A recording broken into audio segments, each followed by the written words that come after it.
Inspired by the Bible Experience.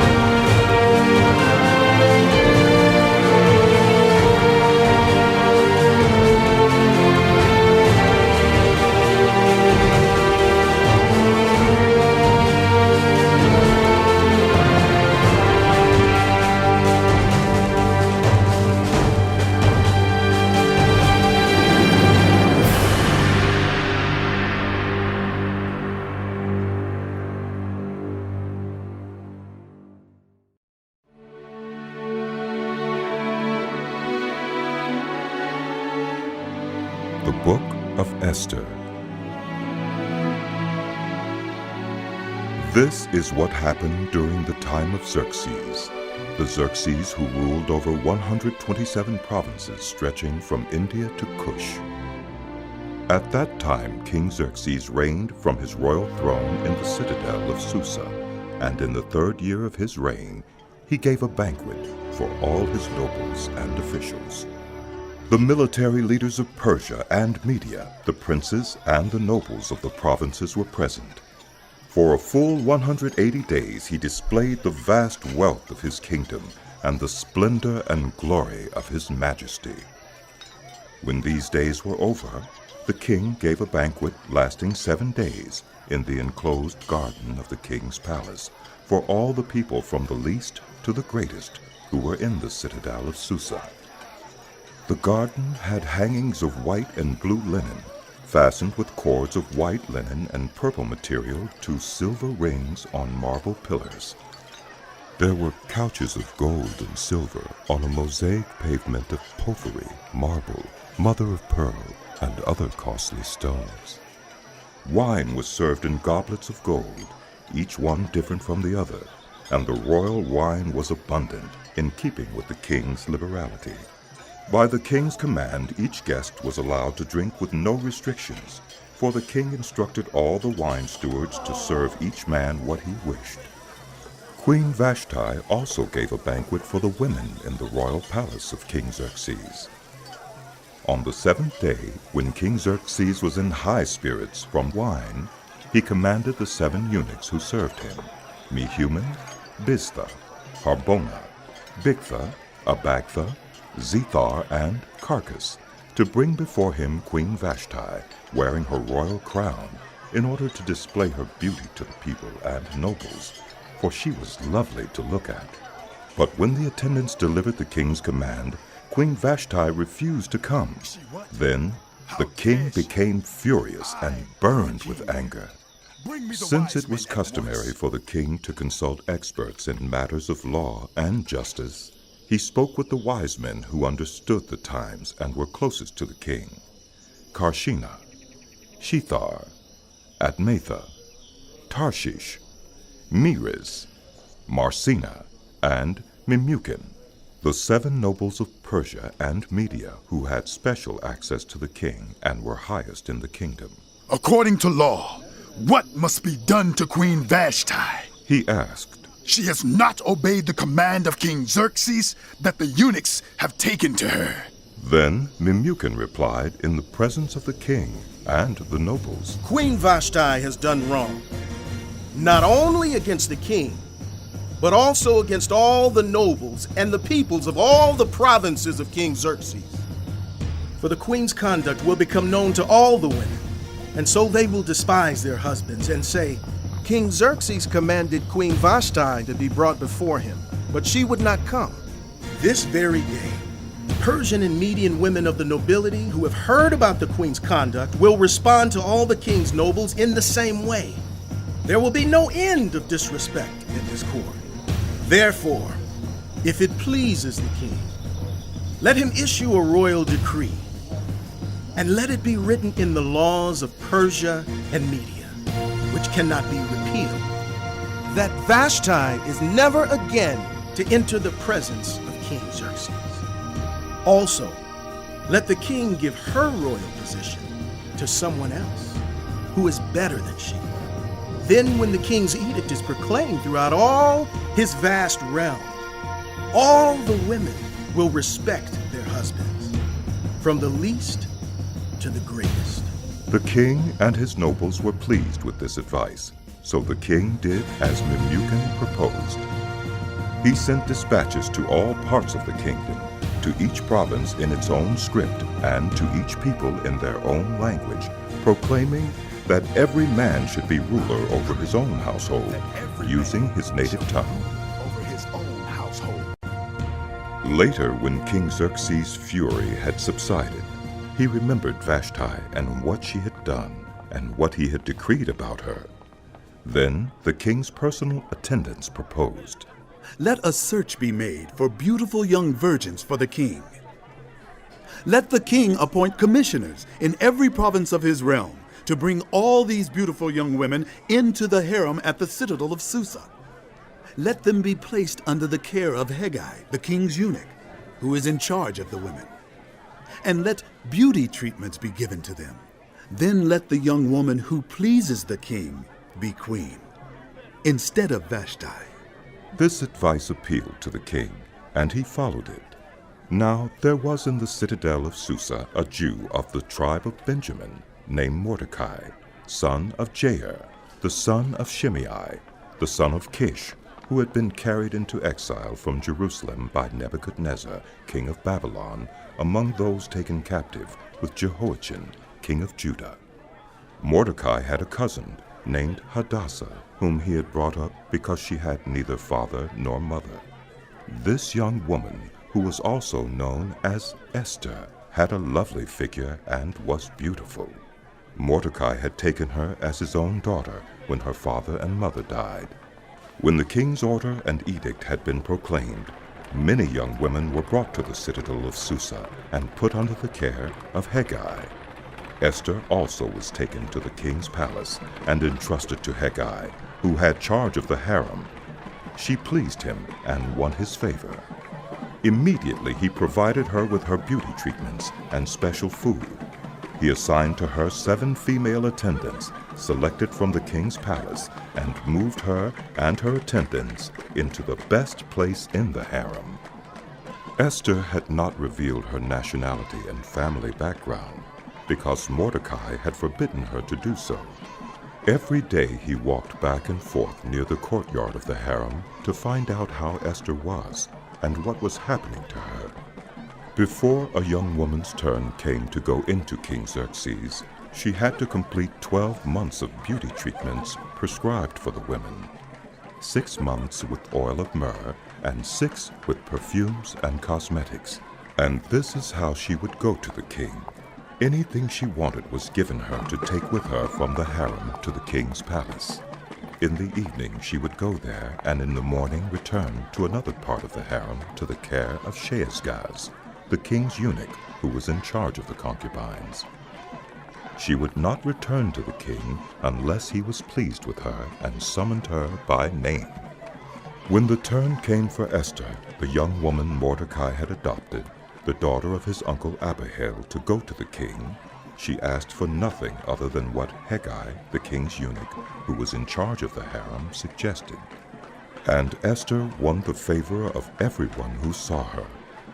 She was taken to King Xerxes in the royal residence in the 10th month, the month of Tebeth, in the 7th year of his reign.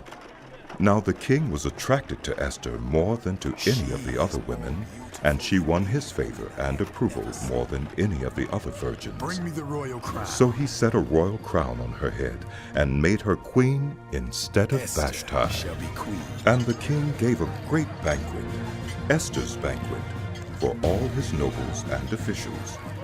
He proclaimed a holiday throughout the provinces and distributed gifts with royal liberality. When the virgins were assembled a second time, Mordecai was sitting at the king's gate, but Esther had kept secret her family background and nationality, just as Mordecai had told her to do, for she continued to follow Mordecai's instructions as she had done when he was bringing her up. During the time Mordecai was sitting at the king's gate, Bigthana and Teresh, two of the king's officers who guarded the doorway, became angry and conspired to assassinate King Xerxes. But Mordecai found out about the plot and told Queen Esther, who in turn reported it to the king, giving credit to Mordecai. And when the report was investigated and found to be true, the two officials were impaled on poles. All this was recorded in the book of the annals in the presence of the king. After these events, King Xerxes honored Haman, son of Hammedatha, the Agagite, elevating him and giving him a seat of honor higher than that of all the other nobles.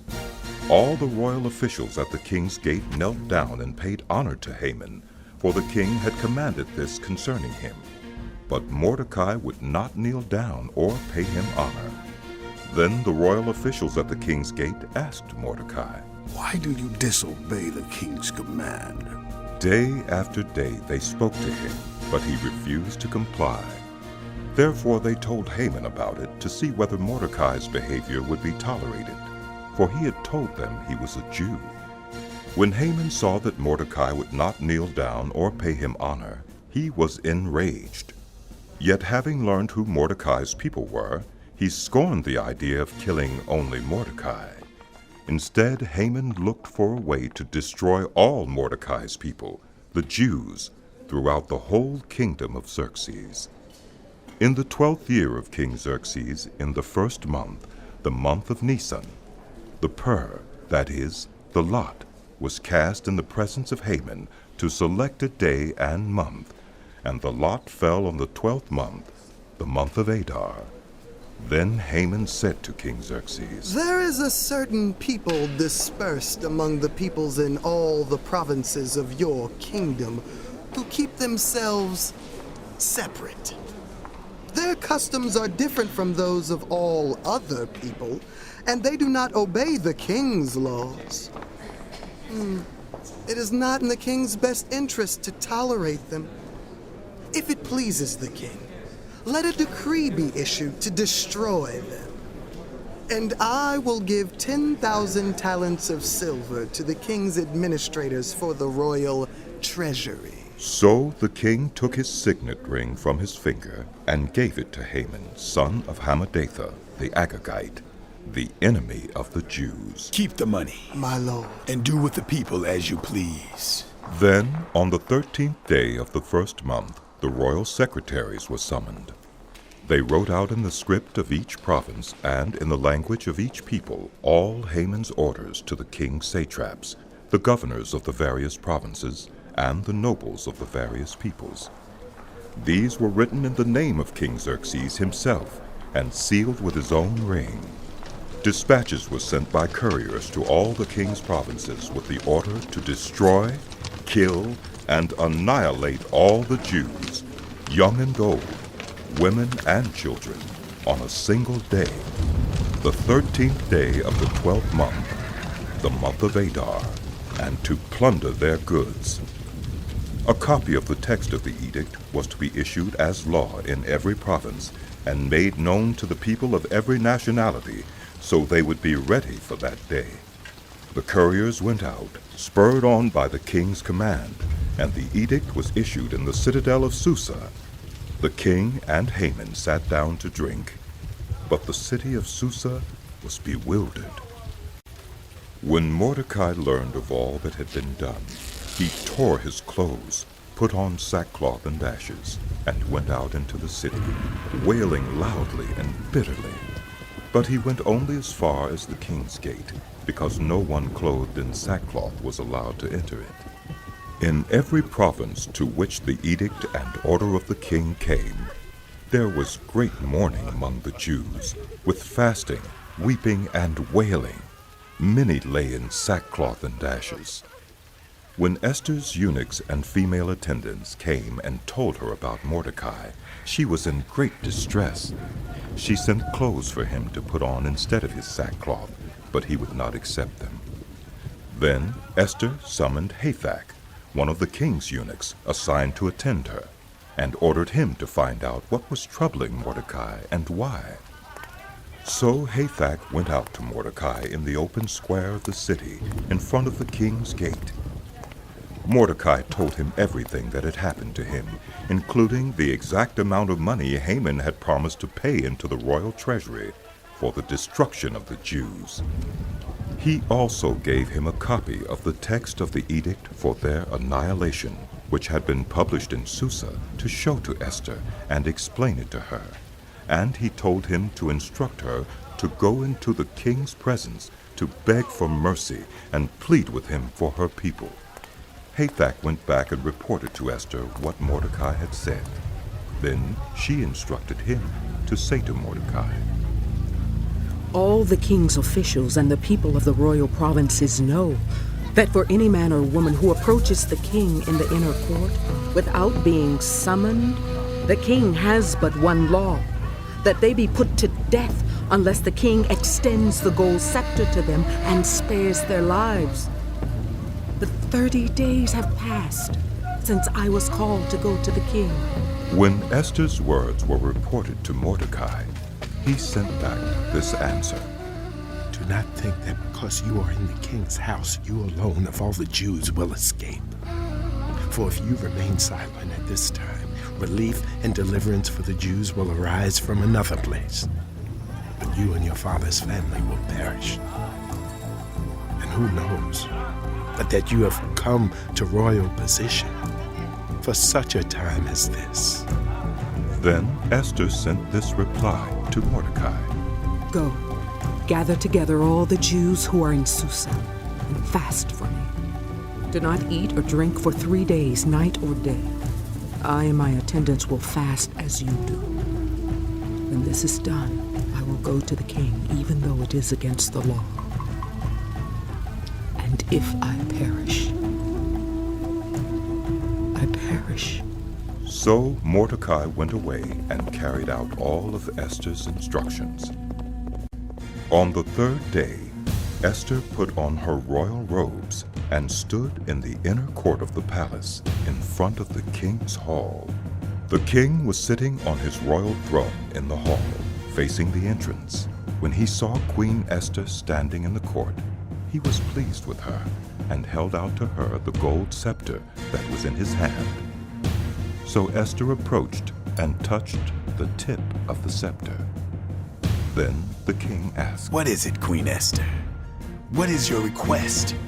Even up to half the kingdom, it will be given you. "If it pleases the king," replied Esther, "let the king, together with Haman, come today to a banquet I have prepared for him." Bring Haman at once, the king said. so that we may do what Esther asks. So the king and Haman went to the banquet Esther had prepared. Haman, Esther has outdone herself. She has indeed. As they were drinking wine, the king again asked Esther, Now, what is your petition? It will be given you. And what is your request? Even up to half the kingdom, it will be granted. Esther replied, "My petition and my request is this. If the king regards me with favor, and if it pleases the king to grant my petition and fulfill my request, let the king and Haman come tomorrow to the banquet I will prepare for them. Then I will answer the king's question." Haman went out that day happy and in high spirits. But when he saw Mordecai at the king's gate and observed that he neither rose nor showed fear in his presence, he was filled with rage against Mordecai. Nevertheless, Haman restrained himself and went home.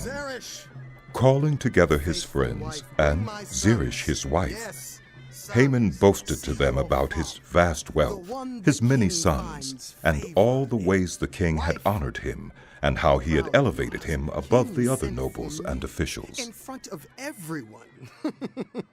And that's not all. I'm the only person Queen Esther invited to accompany the king to the banquet she gave. And she has invited me along with the king tomorrow.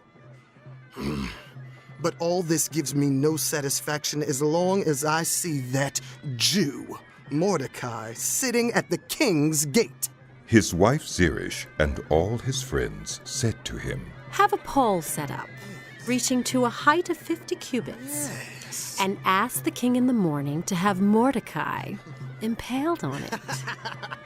Then go with the king to the banquet and enjoy yourself. This suggestion delighted Haman, You, and he had the pole set up. set up a pole. That night the king could not sleep, Bring me the book so of he Chronicles. ordered the book of the Chronicles, the record of his reign, to be brought in and read to him. Read. It was found recorded there that Mordecai had exposed Bigthana and Teresh, two of the king's officers who guarded the doorway, who had conspired to assassinate King Xerxes. What honor and recognition has Mordecai received for this? The king asked. Nothing has been done for him. His attendants answered. The king said, Who was in the court? Now Haman had just entered the outer court of the palace to speak to the king about impaling Mordecai on the pole he had set up for him. His attendants answered. Haman is standing in the court. Bring him in. Yes, my The king ordered. When Haman entered, the king asked him, What should be done for the man the king delights to honor? Now Haman thought to himself. Who is there that the king would rather honor than me? So he answered the king. For the man the king delights to honor, have them bring a royal robe the king has worn, and a horse the king has ridden, one with a royal crest placed on its head. Then let the robe and horse be entrusted to one of the king's most noble princes. Let them robe the man the king delights to honor, and lead him on the horse through the city streets, proclaiming before him, This is what is done for the man the king delights to honor. Go at once. The king commanded Haman. Get the robe and the horse and do just as you have suggested for Mordecai the Jew, who sits at the king's gate. Do not neglect anything you have recommended. Yes, my lord. So Haman got the robe and the horse. He robed Mordecai and led him on horseback through the city streets, proclaiming before him, This is what is done for the man the king delights to honor. Afterward, Mordecai returned to the king's gate. But Haman rushed home with his head covered in grief and told Zeresh his wife and all his friends everything that had happened to him. His advisers and his wife Zeresh said to him, Since Mordecai, before whom your downfall has started, is of Jewish origin, you cannot stand against him. You will surely come to ruin. While they were still talking with him, the king's eunuchs arrived and hurried Haman away to the banquet Esther had prepared. So the king and Haman went to Queen Esther's banquet, and as they were drinking wine on the second day, the king again asked, Queen Esther, what is your petition? It will be given you. What is your request? Even up to half the kingdom, it will be granted.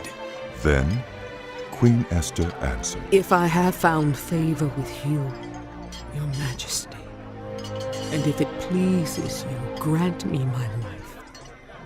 This is my petition, and spare my people. This is my request. For I and my people have been sold to be destroyed, killed, and annihilated. If we had merely been sold as male and female slaves, What? I would have kept quiet. What are you saying? Because no such distress would justify disturbing the king. King Xerxes asked Queen Esther, Who is he? Where is he? The man who has dared to do such a thing. An adversary and an enemy! This vile Haman! Then Haman was terrified before the king and queen. The king got up in a rage, left his wine, and went out into the palace garden. But Haman, realizing that the king had already decided his fate, stayed behind to beg Queen Esther for his life. Just as the king returned from the palace garden to the banquet hall, Haman was falling on the couch where Esther was reclining. The king exclaimed, Will he even molest the queen while she is with me in the house? As soon as the word left the king's mouth, they covered Haman's face. Then Harbona, one of the eunuchs attending the king said, A pole reaching to a height of 50 cubits stands by Haman's house. He had it set up for Mordecai, who spoke up to help the king. The king said, Impale him on it. So they impaled Haman on the pole he had set up for Mordecai. Then the king's fury subsided. That same day, King Xerxes gave Queen Esther the estate of Haman, the enemy of the Jews. And Mordecai came into the presence of the king, for Esther had told how he was related to her. The king took off his signet ring, which he had reclaimed from Haman, and presented it to Mordecai. And Esther appointed him over Haman's estate. Esther again pleaded with the king, falling at his feet and weeping. She begged him to put an end to the evil plan of Haman the Agagite, which he had devised against the Jews. Then the king extended the gold scepter to Esther, and she arose and stood before him. If it pleases the king, and if he regards me with favor and thinks it the right thing to do, and if he is pleased with me, let an order be written overruling the dispatches that Haman, son of Hammedatha the Agagite, devised and wrote to destroy the Jews in all the king's provinces. For how can I bear to see disaster fall on my people? How can I bear to see the destruction of my family? King Xerxes replied to Queen Esther and to Mordecai the Jew, Because Haman attacked the Jews, I have given his estate to Esther, and they have impaled him on the pole he set up. Now write another decree in the king's name in behalf of the Jews, as seems best to you, and seal it with the king's signet ring. For no document written in the king's name and sealed with his ring can be revoked. At once the royal secretaries were summoned. On the 23rd day of the 3rd month, the month of Sivan, they wrote out all Mordecai's orders to the Jews and to the satraps, governors, and nobles of the 127 provinces stretching from India to Cush. These orders were written in the script of each province and the language of each people, and also to the Jews in their own script and language. Mordecai wrote in the name of King Xerxes, sealed the dispatches with the king's signet ring, and sent them by mounted couriers who rode fast horses, especially bred for the king. The king's edict granted the Jews in every city the right to assemble and protect themselves, to destroy, kill, and annihilate the armed men of any nationality or province who might attack them and their women and children, and to plunder the property of their enemies. The day appointed for the Jews to do this in all the provinces of King Xerxes was the 13th day of the 12th month, the month of Adar. A copy of the text of the edict was to be issued as law in every province and made known to the people of every nationality, so that the Jews would be ready on that day to avenge themselves on their enemies. The couriers riding the royal horses went out, spurred on by the king's command, and the edict was issued in the citadel of Susa. When Mordecai left the king's presence, he was wearing royal garments of blue and white, a large crown of gold, and a purple robe of fine linen. And the city of Susa held a joyous celebration. For the Jews it was a time of happiness and joy, gladness and honor. In every province and in every city to which the edict of the king came, there was joy and gladness among the Jews, with feasting and celebrating. And many people of other nationalities became Jews, because fear of the Jews had seized them. On the 13th day of the 12th month, the month of Adar, the edict commanded by the king was to be carried out.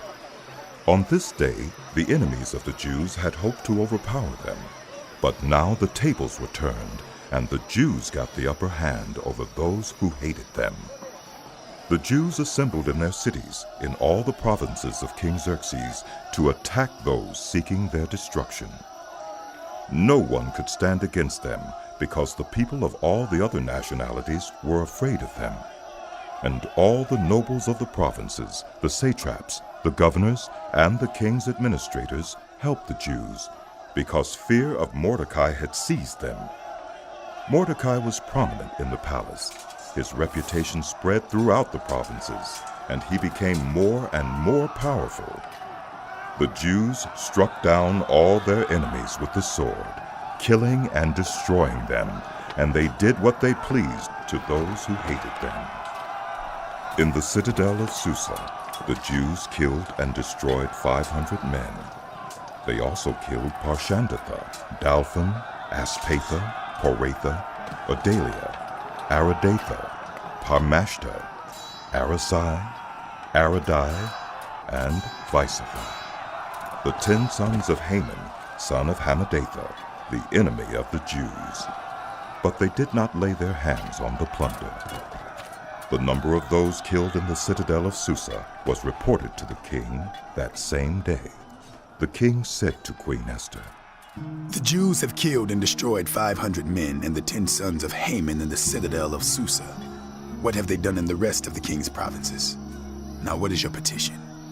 It will be given you. What is your request? It will also be granted. If it pleases the king, give the Jews in Susa permission to carry out this day's edict tomorrow also.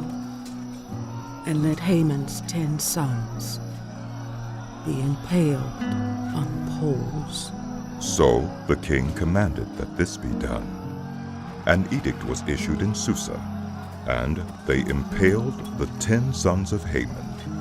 The Jews in Susa came together on the 14th day of the month of Adar, and they put to death in Susa 300 men, but they did not lay their hands on the plunder. Meanwhile, the remainder of the Jews who were in the king's provinces also assembled to protect themselves and get relief from their enemies. They killed 75,000 of them, but did not lay their hands on the plunder. This happened on the 13th day of the month of Adar, and on the 14th they rested and made it a day of feasting and joy. The Jews in Susa, however, had assembled on the 13th and 14th, and then on the 15th they rested and made it a day of feasting and joy. That is why rural Jews, those living in villages, observe the 14th of the month of Adar as a day of joy and feasting, a day for giving presents to each other. Mordecai recorded these events, and he sent letters to all the Jews throughout the provinces of King Xerxes, near and far, to have them celebrate annually the 14th and 15th days of the month of Adar as the time when the Jews got relief from their enemies, and as the month when their sorrow was turned into joy and their mourning into a day of celebration. He wrote them to observe the days as days of feasting and joy, and giving presents of food to one another, and gifts to the poor. So the Jews agreed to continue the celebration they had begun, doing what Mordecai had written to them. For Haman, son of Hammedatha, the Agagite, the enemy of all the Jews, had plotted against the Jews to destroy them, and had cast the pur, that is, the lot, for their ruin and destruction. But when the plot came to the king's attention, he issued written orders that the evil scheme Haman had devised against the Jews should come back onto his own head, and that he and his sons should be impaled on poles. Therefore, these days were called Purim, from the word pur. Because of everything written in this letter, and because of what they had seen and what had happened to them, the Jews took it on themselves to establish the custom that they and their descendants and all who join them should without fail observe these 2 days every year in the way prescribed and at the time appointed. These days should be remembered and observed in every generation, by every family, and in every province, and in every city. And these days of Purim should never cease to be celebrated by the Jews, nor should the memory of them die out among their descendants. So Queen Esther, daughter of Abihail, along with Mordecai the Jew, wrote with full authority to confirm the second letter concerning Purim. And Mordecai sent letters to all the Jews in the 127 provinces of Xerxes' kingdom, words of goodwill and assurance to establish these days of Purim at their designated times, as Mordecai the Jew and Queen Esther had decreed for them, and as they had established for themselves and their descendants in regard to their times of fasting and lamentation. Esther's decree confirmed these regulations about Purim, and it was written down in the records. King Xerxes imposed tribute throughout the empire to its distant shores, and all his acts of power and might, together with a full account of the greatness of Mordecai to which the king had raised him. Are they not written in the book of the annals of the kings of Media and Persia? Mordecai the Jew was second in rank to King Xerxes, preeminent among the Jews, and held in high esteem by his many fellow Jews, because he worked for the good of his people and spoke up for the welfare of all the Jews.